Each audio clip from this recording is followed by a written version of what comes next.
Neste problema, eu tenho uma situação onde um fazendeiro quer construir um galinheiro próximo a um muro.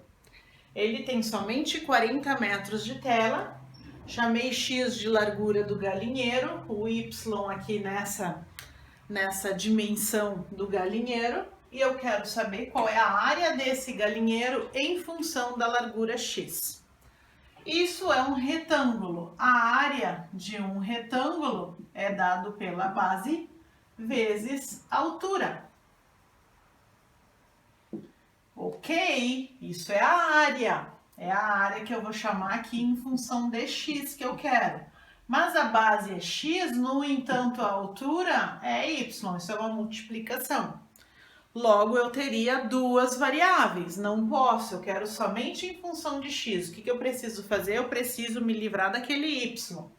Mas olha só, pessoal, eu tenho isso aqui. 40 metros de tela é o que eu possuo ao total. Então, eu preciso construir essa parte do galinheiro, mais essa parte aqui, com 40 metros. O que eu tenho? Que o y mais o x mais esse pedaço de y aqui também, isso aqui é igual a 40. Isso aqui resulta em 2y mais x é igual a 40. Logo, eu posso isolar o y aqui. Isso aqui vai ficar 40 menos x. Vou deixar assim passo a passo. Isso aqui vai ficar y igual a 40 menos x dividido por 2. Agora, eu vou substituir isso aqui e desta maneira eu elimino a variável y, porque y é igual a 40 menos x dividido por 2, certo? Então, vamos lá, área de x é igual, vamos fazer aqui a distributiva, vai ficar 40x menos o x ao quadrado, tudo isso dividido por 2. A área de x vai ser igual a, vou só inverter um pouquinho aqui a ordem das coisas para deixar mais claro, dividido por 2, mais 40x dividido por 2 também. Se eu quiser escrever de uma outra forma, essa função da área em função de x vai ficar menos 0,5x ao quadrado mais 20x.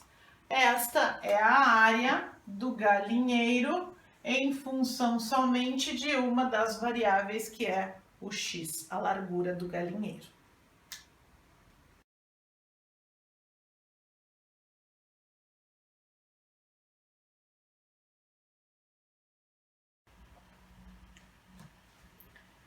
Já achei a função área, tenho aqui quanto que vale o y em função do x. Na pergunta B deste problema, quer saber o domínio desta função e esboçar o gráfico dessa função. Então, primeira coisa que a gente vai fazer é determinar se a concavidade dessa parábola é para cima ou para baixo, para fazer essas análises. Então, nós temos aqui uma concavidade para baixo. Eu sei que passa pelo ponto zero, isso aqui é x, isso aqui é área.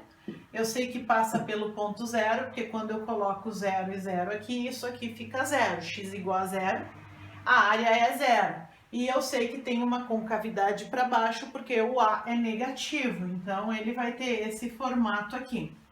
Qual o domínio dessa função? Bem, nós aprendemos que o domínio das funções de segundo grau são os reais, certo?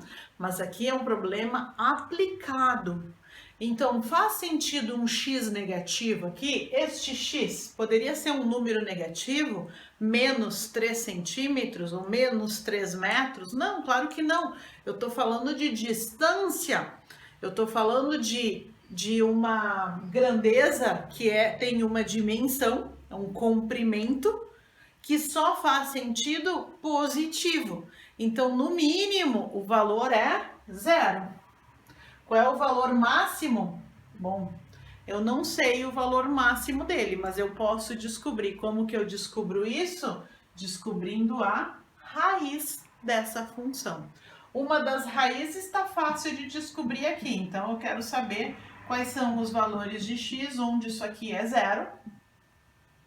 Vai ficar 0,5x² mais 20x igual a zero.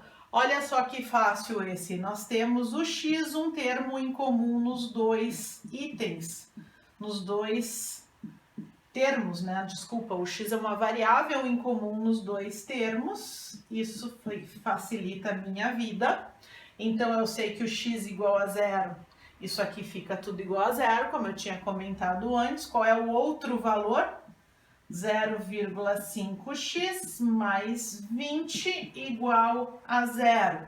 Isso aqui vai resultar em 0,5x igual a menos 20, mas acabei de perceber que eu esqueci o menos. Ninguém me avisou que eu esqueci o menos aqui. Então, vamos lá, ninguém me avisou. O menos aqui, o x fica igual a 0,20 dividido por menos 0,5. Isso aqui é x igual a mais 40. Então, eu tenho aqui essa situação, onde aqui é o zero e aqui é 40. A unidade é metros, a área é metro quadrado, poderia ter colocado aqui que a unidade aqui é metro, a unidade aqui é metro quadrado, e eu tenho um esboço do meu gráfico, onde o domínio dessa função é de 0 até 40, certo?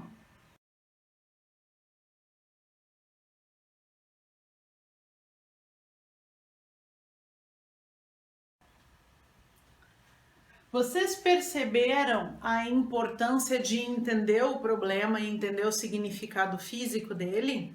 Eu percebi que eu tinha esquecido o menos quando eu reproduzi essa função aqui embaixo, porque o x daria negativo. E eu sei que o x não podia ser um valor negativo, eu sabia que ele tinha que ser um valor positivo. Então, eu olhei e, dito e feito, eu tinha esquecido um sinal. Então, eventualmente, todo mundo pode cometer esses erros. Ah, eu esqueci um sinal no meio do caminho. Mas quando a gente analisa a nossa resposta e vê, isso aqui não está fazendo sentido. Então, a gente pode voltar atrás e buscar onde foi que erramos. Isso é bem importante, pessoal. Próximo passo é, para qual valor de x eu maximizo a área?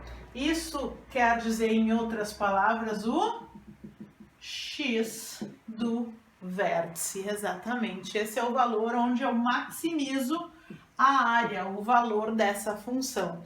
X do vértice sabemos então que vale menos b sobre 2a.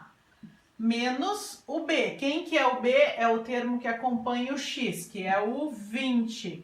Dividido por 2 vezes o a. Quem que é o a? O termo que acompanha o quadrado ali, que é o menos 0,5. Isso aqui resulta em menos 20 dividido por menos 1.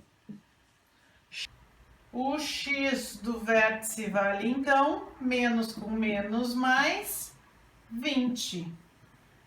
Isso aqui, então, fica 20. Poderia ter feito a análise sem fazer tudo isso? Sim, porque nós aprendemos que uma parábola, ela é simétrica. Se eu tenho um zero da função em 0 e o outro zero da função em 40, onde que fica o meio do caminho? No 20. Então, o vértice vai ser aqui. Ela precisa ser simétrica, igual de um lado e de outro, em torno do x do vértice. Se as raízes é em 0 e 40, necessariamente o x do vértice seria em 20. Mas eu tenho aqui o cálculo para corroborar com essa análise.